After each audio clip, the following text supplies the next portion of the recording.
हैं कि किस तरह से पिछले एक साल में केवल दिल्ली नहीं, केवल देश नहीं, पूरी दुनिया के अंदर कोविड महामारी की वजह से बहुत बेहद कठिन परिस्थितियां पैदा हुई थी।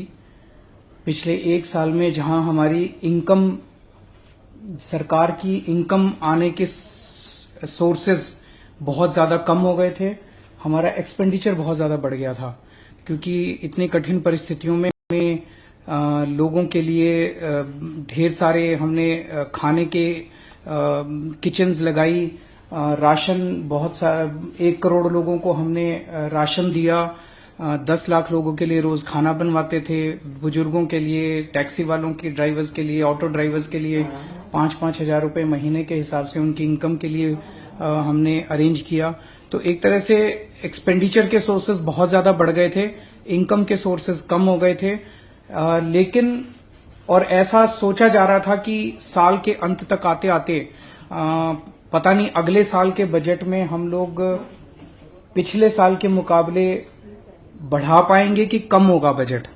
लेकिन मुझे बेहद खुशी है कि पिछले साल का बजट एस्टीमेट 65,000 करोड़ था और इस साल का बजट एस्टीमेट 69,000 करोड़ था, जो कि पिछले साल के मुकाबले लगभग 6% ज्यादा है। तो पिछले साल के मुकाबले बढ़ोतरी हुई है, इतनी कठिन परिस्थितियों के अंदर बढ़ोतरी हुई है।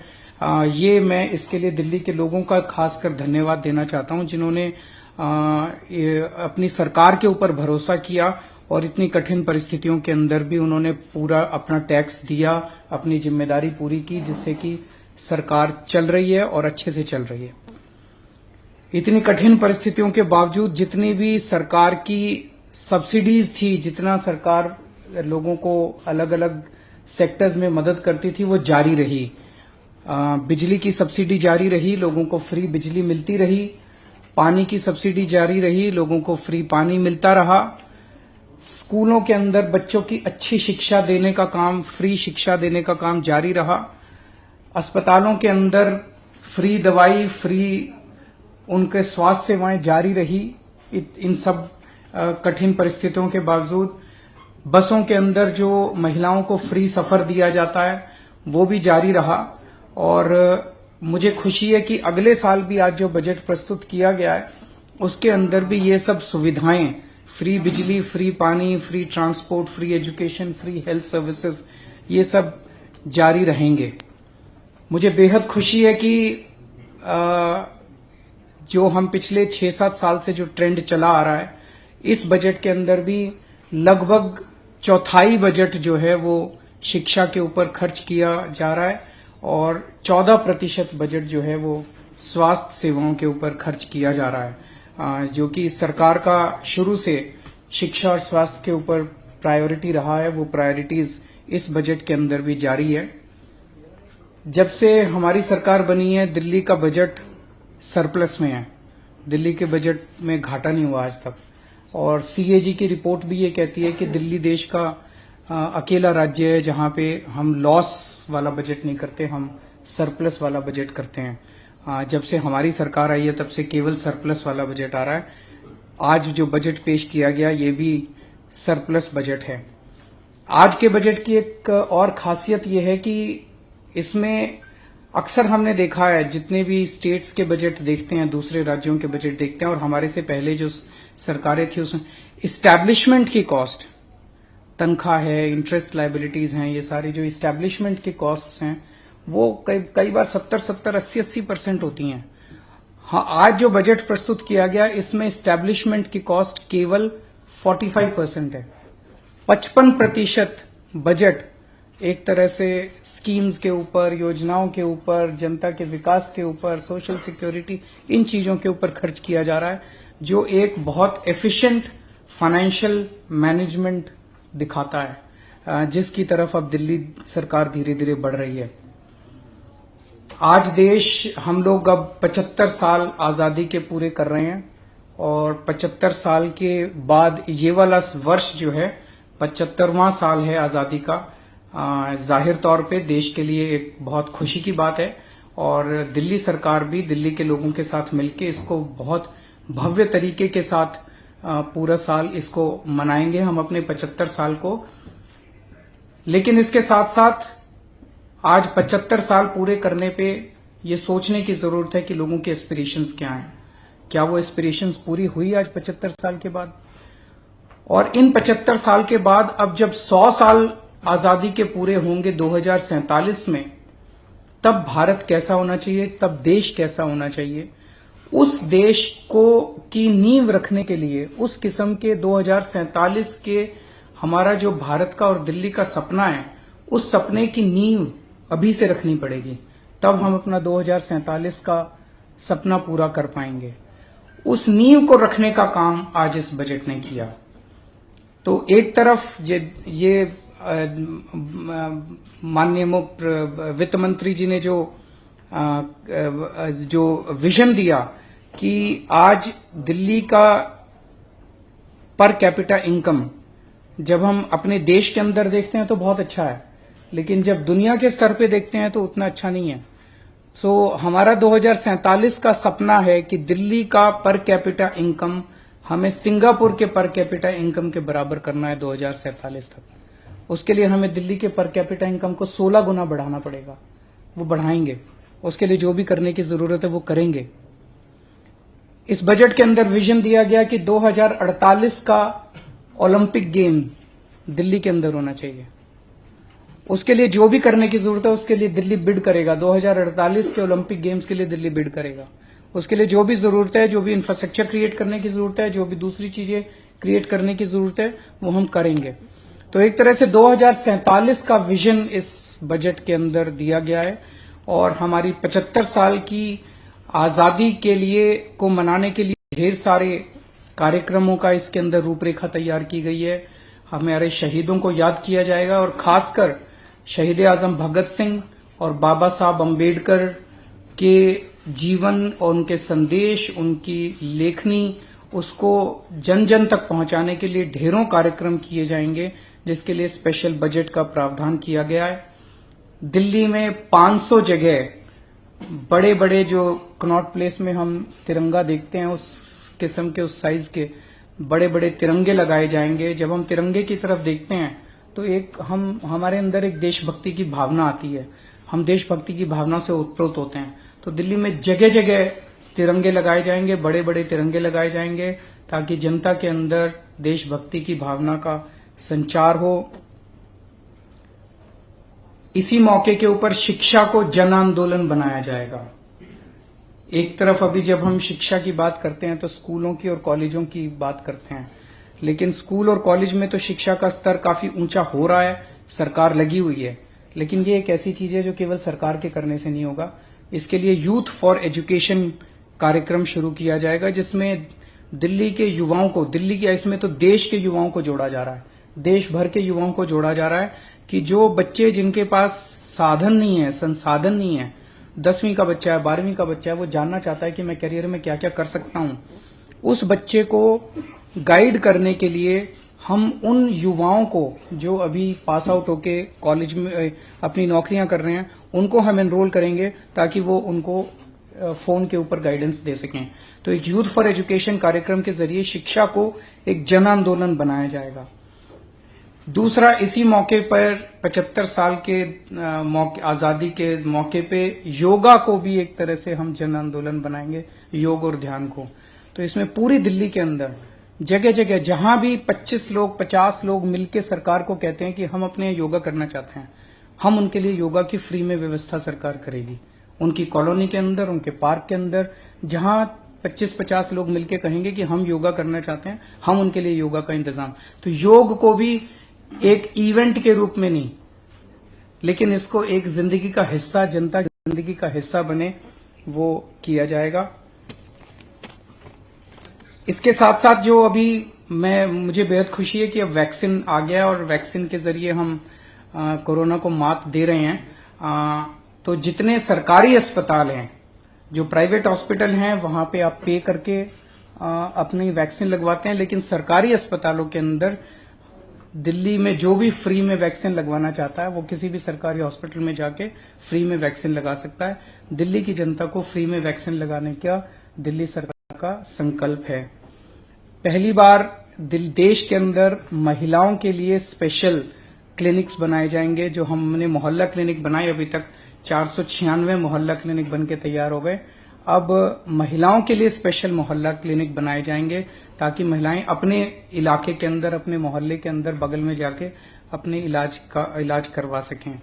दिल्ली के हर नागरिक को हेल्थ कार्ड दिया जाएगा और हेल्थ कार्ड के जरिए उस हेल्थ कार्ड में अब उसको अपना एक्सरे, अपनी एमआरआई, अपना वो सब रखने की जरूरत नहीं है। सारा डेटा क्लाउड के ऊपर होगा और आप किसी भी हॉस्पिटल में, शुरू में केवल सरकारी हॉस्पिटल में इसको लागू करेंगे, फिर प्राइवेट हॉस्पिटल्स में भी करेंगे।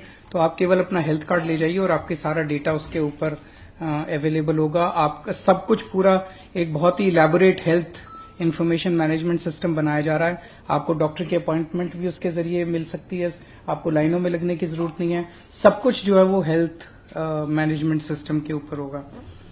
और दुनिया का पहला वर्चुअल दिल्ली मॉडल स्कूल बनाने की कल्पना इस बजट के अंदर की गई है, जिसमें क्लासरूम की दीवारें नहीं होंगी, स्कूल की दीवारें नहीं होंगी।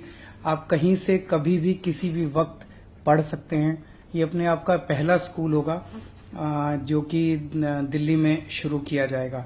इसके अलावा और भी बहुत सारी योजनाएं आप लोगों ने सुनी आज। पानी के क्षेत्र में, परिवहन के क्षेत्र में, पर्यावरण के क्षेत्र में, हर क्षेत्र के अंदर इस बजट के अंदर सारी चीजों का ध्यान रखा गया है। अब अगर आपके कोई क्वेश्चंस हैं तो आप। मेरा एक सवाल ओलंपिक को लेकर है। आपका जो विजन है 100 साल बाद 2048 में आप कह रहे हैं कि आवेदन करेंगे। मेरे से जुड़े हुए दो सवाल हैं। पहला सवाल मेरा ये है कि क्या इसके लिए आप आवेदन कर चुके हैं या करेंगे? नहीं, करेंगे। आप करेंगे क्या? इससे लेकर केंद्र सरकार से आपके लिए कोई उनसे बातचीत भी करेंगे, सब मिलके करेंगे। तो देश की बात है, अपनी अकेली थोड़ी है। ये तो देश के लिए एक बड़े गर्व की बात होगी।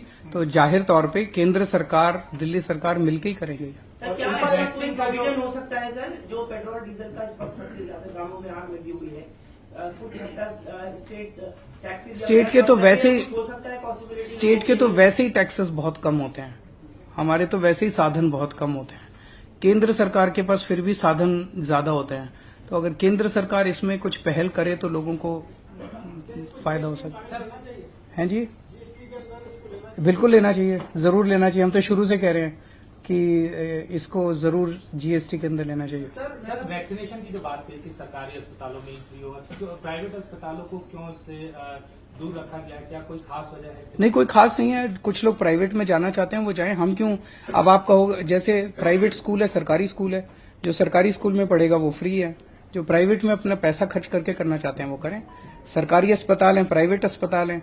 जो प्राइवेट अस्पताल में इलाज कराना चाहते हैं हम उनको क्यों वंचित रखें। अरविंद जी, ये वर्चुअल दिल्ली स्कूल वाला जो कॉन्सेप्ट आप लेके आ रहे हैं, एक्चुअल में जब कोरोना आया था, वर्चुअली क्लास शुरू हुई थी, तो बहुत सारे एक्सपर्ट ने इस पर अपनी रिपोर्ट दी थी कि बच्चों का विकास रुक जाता है, शारीरिक आंखों को दिक्कत होगी। तो बहुत सारी दिक्कतें थी इसके साथ।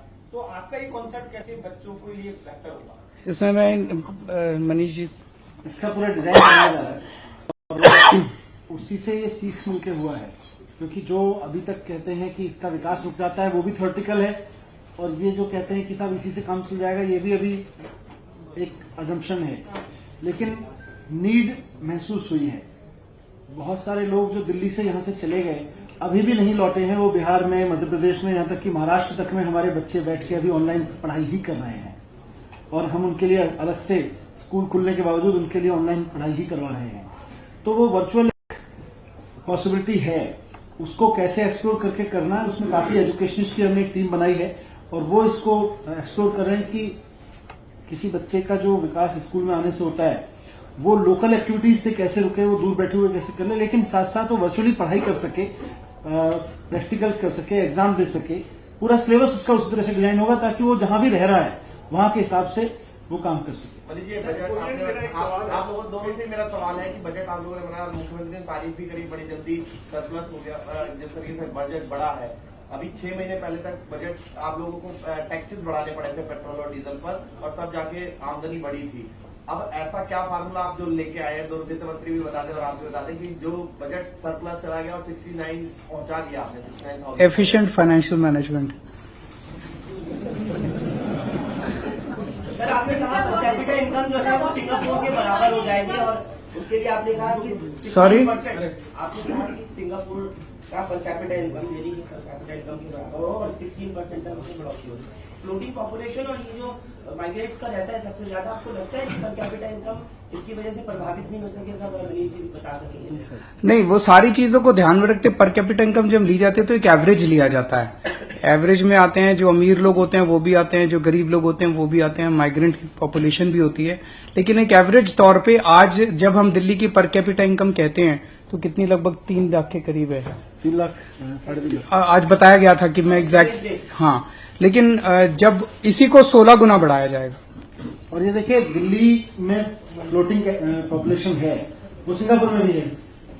आज दिल्ली तमाम परिस्थितियों के बावजूद पूरे नेशनल एवरेज से 3 गुना पर है। उसमें जो सर की पॉलिसीज हैं जिसमें लोगों के लाइफ में फाइनेंशियल इंटरवेंशन हो रही है, लोगों की मदद हो रही है, उससे और मार्केट में एक्सपेंडिचर बढ़ रहा है, उनकी एक्सपेंड करने की कैपेसिटीज बढ़ रही हैं।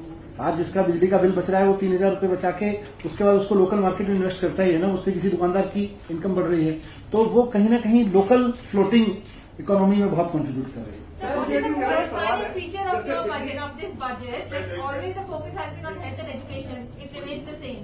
So is the attention that you have given to Desh Bhakti the most defining feature of this budget? And is that a reflection of what the central government is doing? My question is from... certainly देशभक्ति जैसा इन्होंने जब present किया आज budget, उन्होंने कहा ये देशभक्ति बजट है। सो सर्टेनली देशभक्ति इज द डिफाइनिंग फीचर, जिसमें एक तरफ देशभक्ति से संबंधित ढेर सारे उसके सेलिब्रेशन से संबंधित इवेंट्स होंगे, और जैसा आज 75 साल जब हम आजादी को पूरे कर रहे हैं तो हमारे सामने किस किस्म का देश है, किस किस्म की दिल्ली है, हमें और क्या क्या करने की जरूरत है, और 100 साल पूरे करने पे हमारा कैसा सपना है और उसको सपने को पूरा करने के लिए क्या क्या नींव रखने की जरूरत है, वो सारे फीचर्स इसमें हैं। आपने सेंट्रल गवर्नमेंट की कही तो सेंट्रल गवर्नमेंट भी अपने देश की है, दिल्ली सरकार भी अपने देश की है, मध्य प्रदेश सरकार भी, सारी सरकारें मिलके मनाएंगी ना, इसमें अलग थोड़ी है, हम सब मिलके मनाएंगे। देश को गर्व है अपनी आजादी के ऊपर। दिल्ली के इतने अच्छे स्कूल जो दिल्ली सरकार के अंदर है, लेकिन दिल्ली में एक बहुत बड़ी खराब व्यवस्था चल रही है एमसीडी स्कूल्स की। यद्यपि आपका अभी बहुमत नहीं है, अगले साल चुनाव होने वाले हैं, तो जब आप सत्ता में आएंगे और बहुमत आपका एमसीडी में होगा, बहुत ही हालत खराब है दिल्ली के एमसीडी स्कूल में। बच्चों को बैठने के लिए टाट पट्टी तक नहीं है, किताबें तो बहुत दूर की बात है। तो क्या उस व्यवस्था को सुधारने के लिए आप दिल्ली की जनता को आश्वासन देंगे कि एमसीडी के स्कूलों को भी वैसे ही किया जाए? बिल्कुल आश्वासन देंगे, एमसीडी में हमारी सरकार बनवाएगी, हम वो भी ठीक करेंगे।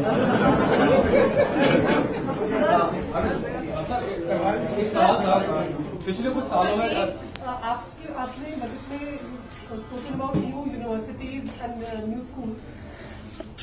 The problem has been the allocation of land from DDA because that falls under DDA.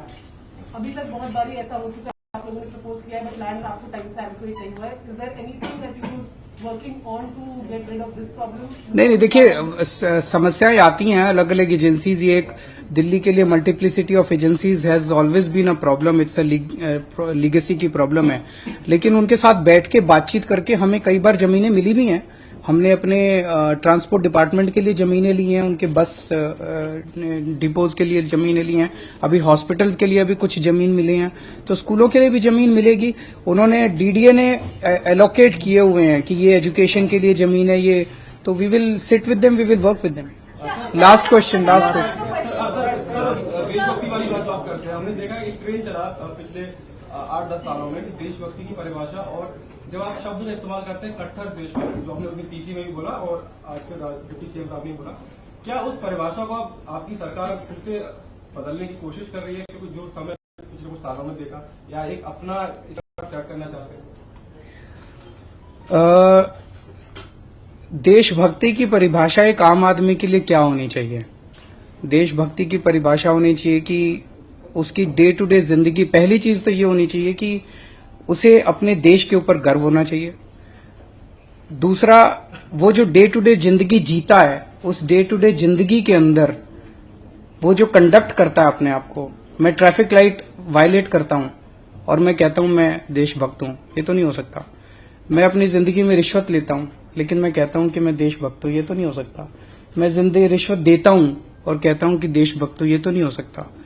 तो देशभक्ति की परिभाषा को हम उस तरह से अब डिफाइन करने की कोशिश कर रहे हैं, जैसा इन्होंने कहा कि देशभक्ति का जो करिकुलम भी बनाया गया है, उस करिकुलम में एक बच्चे को अपनी सिविक ड्यूटीज, एक अच्छा नागरिक बनना, देशभक्त बनना, वो सारे वैल्यू सिस्टम उसको सिखाए जाएंगे कि एक अच्छा नागरिक कैसे बनना है, एक अच्छा इंसान कैसे बनना है, और वही देशभक्ति है। देशभक्ति जब हम सुनते हैं कोई फलाना फलाना आदमी, आप ही लोग बताते हैं फलाना फलाना आदमी जापान गया था जी, टोक्यो गया था, उसको जब वहां पे एक आदमी मिला, उससे रास्ता पूछा उसने, तो वो उसको उसके घर तक छोड़ के आया। आप आके बताते हैं ना इस तरह से, कई बार हमें सुन, यही तो देशभक्ति है कि जब कोई विदेशी हमारे देश के अंदर आए तो वो वापस जाके कहे कि कितना अच्छा देश है। हम अपने आप को इस तरह से कंडक्ट करें कि सारी दुनिया कहे कि कितने अच्छे लोग हैं।